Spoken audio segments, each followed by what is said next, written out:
नमस्कार, मी पूजा नवले स्वागत करते तुमचं तुमच्या हक्काच्या मराठी यूट्यूब चॅनलवर। आरीवर्कचा आज आपला 23वा दिवस आहे आणि आज आपण बघणार आहोत फ्लॅट लोडिंग स्टिच।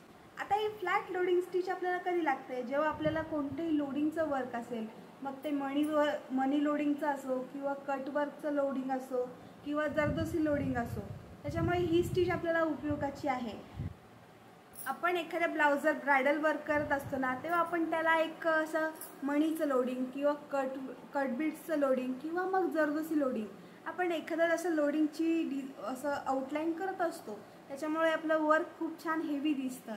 त्याच्यामुळे तिथे आपण ही स्टिच आपण उपयोगात आणतो, फ्लॅट लोडिंग स्टिच। त्याच्यामुळे ही स्टिच शिकणं खरंच खूप गरजेचं आहे। तुम्ही ही स्टिच नक्की शिकून घ्या। चला तर आपण कंटिन्यू वर्क करूया आपल्या स्टँडवर। तर आज आपण बघतोय फ्लॅट लोडिंग स्टिच। त्यासाठी मी आता ग्लास पेन्सिलने अशा 2 रेषा आखून घेते।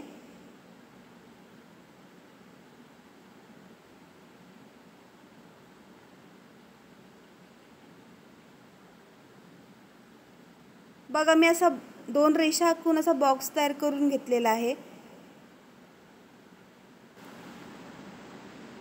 आता सिल्क थ्रेडचा मी स्काय ब्लू कलरचा शेड घेतलेला आहे आणि अशा 2 रील घेतलेले आहेत आणि आता 2 रीलचे 2 पदर पकडून अशी गाठ मारून घेते मी।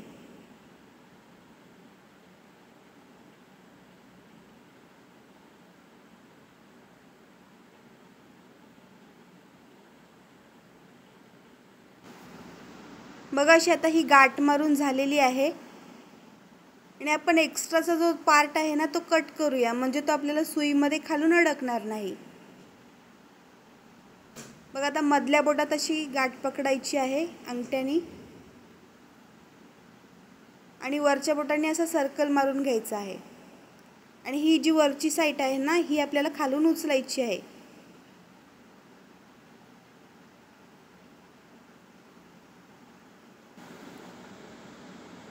बघा, इथे आता मी 2 तार नीडल घेतलेली आहे, जी आपण सिल्क थ्रेड वर्कसाठी वापरतो। बघा, ही पहिली लाईन आणि ती दुसरी लाईन। आता पहिल्या लाईनीच्या असं टोकावर एक टाका घेतला आणि पहिल्या लाईनीच्या खालच्या दिशेने एक टाका घेतला।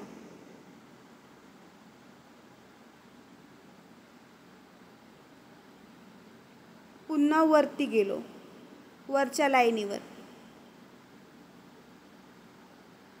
आता हा टाका त्या लाईनीच्या पुढे घेतला। बघा, टाक्यामध्ये जास्त डिस्टन्स ठेवायचा नाही आहे आपल्याला। बघा, पुन्हा पहिल्या लाईनीवर आले, टाका पुढच्या दिशेने घेतला,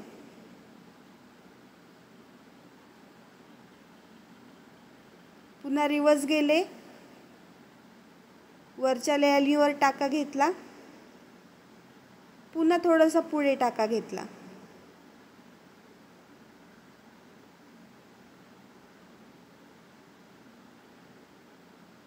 बघा, पुन्हा पहिल्या लाईनीवर टाका घेतला, पुन्हा पुढे स्टिच दिली, पुन्हा वरच्या लाईनीवर स्टिच घेतली, पुन्हा त्याच्या पुढे एक टाका घेतला,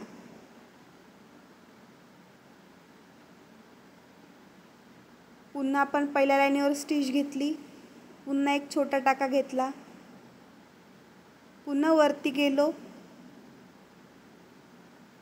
पुन्हा आता कॉर्नर। बघा, आता आपण पूर्ण क्रॉसमध्ये आपली त्रिकोण हो झालेला आहे, म्हणजे ही फ्लॅट लोडिंग स्टिच आपल्याला अशी क्रॉसमध्ये घ्यायची असते। बघा, पुन्हा पुढे घेतली टाका,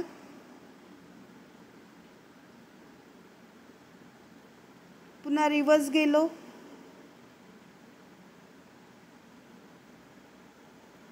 पुन्हा दुसऱ्या लाईनीवर स्टिच घेतली आणि आता टाका लाईनीच्या पुढे घेतला। बघा, आपण पहिल्या लाईनीवर जेव्हा टाका घेतोय ना, तो खालच्या दिशेने घेतोय। बघा, आता खालच्या दिशेने एक टाका घेतला आणि जेव्हा आपण 2 नंबर लाईनीवर टाका घेतोय ना, तो टाका आपण वरच्या दिशेने घेतोय, छोटा टाका वरच्या दिशेने घेतोय।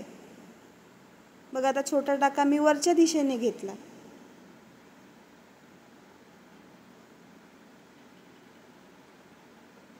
पुन्हा खाली रिवर्समध्ये आलो, क्रॉसमध्ये, पुन्हा खालच्या दिशेने एक टाका घेतला, रिवर्समध्ये वरती गेलो. बघा दुसऱ्या लाईनीवर टाका घेतला आणि त्या लाईनीच्या वरच्या दिशेने एक दुसरा टाका घेतला, म्हणजेच काय वरच्या दिशेने आपण लॉक स्टिच दिली. बघा पुन्हा पहिल्या लाईनीवर एक टाका, पुन्हा लॉक स्टिच घेतली, पुन्हा क्रॉसमध्ये गेलो, 2 नंबर लाईनवर एक टाका घेतला, पुन्हा एक छोटी स्टिच घेतली, पुन्हा रिवर्स पाठीमागे आलो. बघा हीच पद्धत आहे. आपल्याला पहिल्या लाईन आहे ना त्याच्याबरोबर खाली टाका घेत जायचं आहे आणि जी 2 नंबरची लाईन आहे ना तिथे आपण टाका वरच्या दिशेने घेत आहोत. बघा आता ही पहिली लाईन आहे, इथे एक टाका घेतला आणि लॉक स्टिच खालच्या दिशेने दिली. आता ही दुसरी लाईन, टाका घेतला, लॉक स्टिच वरच्या दिशेने घ्यायची. बघा पुन्हा रिवर्स खाली आलो,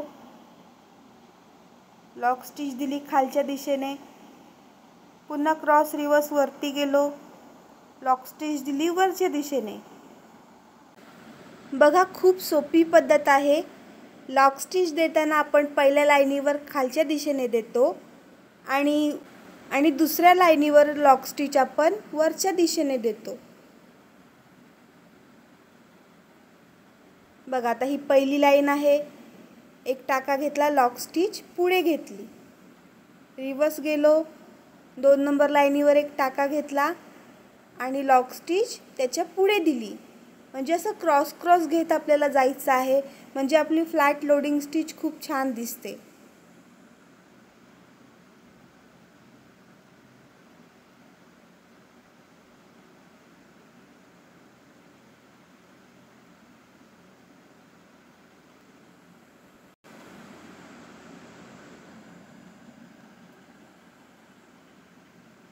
सेम पद्धत आहे. तुम्ही जेवढी प्रॅक्टिस कराल तेवढं तुम्हाला हे वर्क खूप सोपं जाणार आहे. त्याच्यामुळे प्रॅक्टिस भरपूर करा.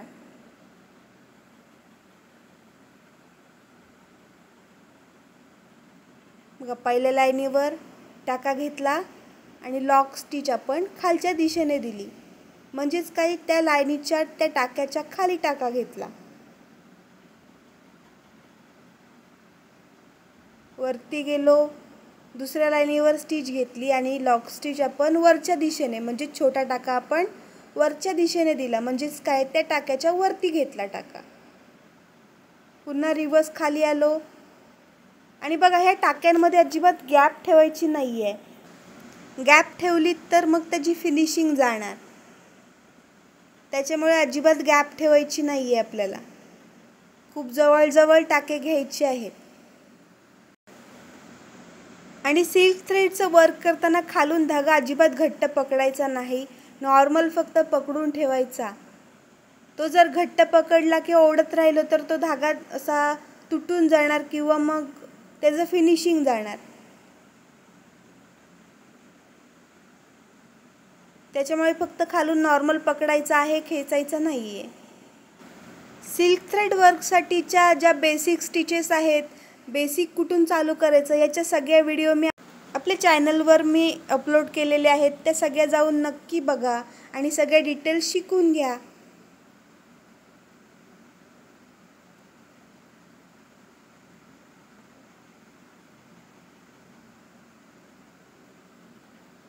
बघा खूप सोपी पद्धत आहे.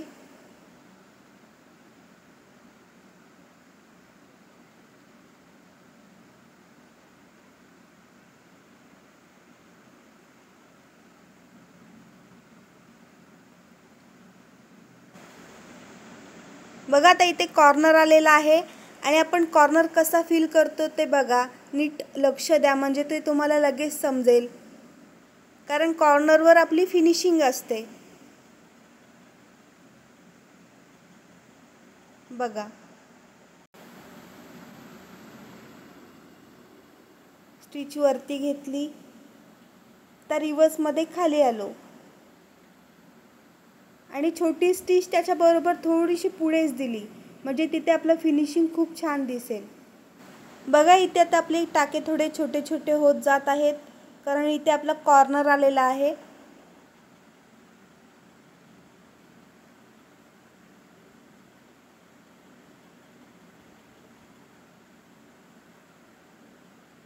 बघा एक टाका घेतला, पुन्हा त्याच्या पुढे थोडासा लॉक स्टिच दिली, पुन्हा त्याच्याशी थोडासा छोटा टाका, त्याच्या पुढे एक लॉक स्टिच दिली, पुन्हा रिवर्स खाली. आता मी लॉक न करता इथे पूर्ण चेन स्टिचने आउटलाईन करत आहे, म्हणजे फिनिशिंग खूप छान दिसेल.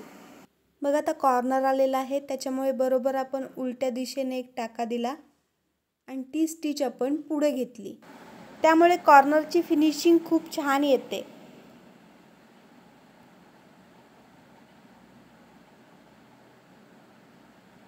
बघा पूर्ण अशी चेन स्टिच टाकत आपल्याला पूर्ण आउटलाईन करायची आहे, म्हणजे फिनिशिंग खूप छान दिसते.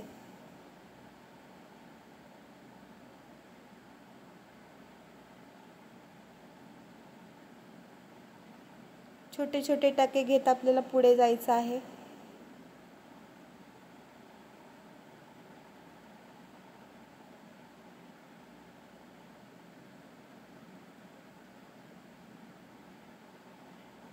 बघा पूर्ण कॉर्नर आला, बरोबर उलट्या दिशेने एक टाका दिला आणि स्टिच पुढे घेतली.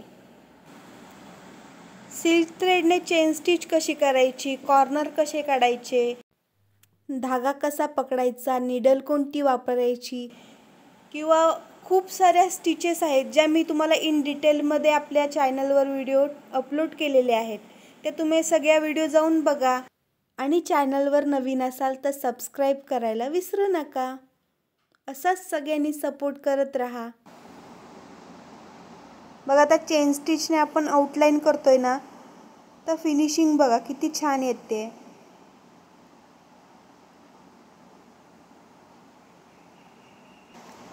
कोणतंही काम झालं की त्याला एक आउटलाईन करायची, म्हणजे आपलं काम पूर्ण झाल्यासारखं वाटतं. फिनिशिंग खूप छान दिसते वर्कला, त्याच्यामुळे आउटलाईन नक्की करा.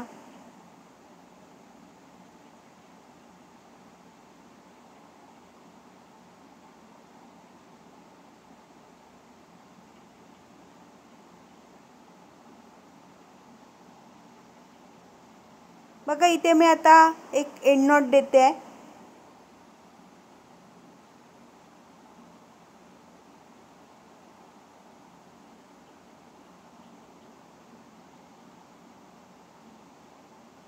बघा पहिला टाका वर काढला, पहिल्या टाक्याच्या मधून दुसरा टाका वर काढला आणि दुसऱ्या टाक्याच्या मधून पहिला टाका वर उचलला आणि धागा खालून खेचून दिला. व्हिडिओ तुम्हाला आवडली असेल तर लाईक करा. तुमचे कोणतेही डाऊट्स असतील किंवा काही क्वेश्चन्स असतील ते मला कमेंटमध्ये नक्की विचारा, मी त्याच्यावर नक्की आन्सर करेन. असाच सगळ्यांनी सपोर्ट करत राहा, सगळ्यांचा आशीर्वाद असाच पाठीशी असू द्या. थँक्यू.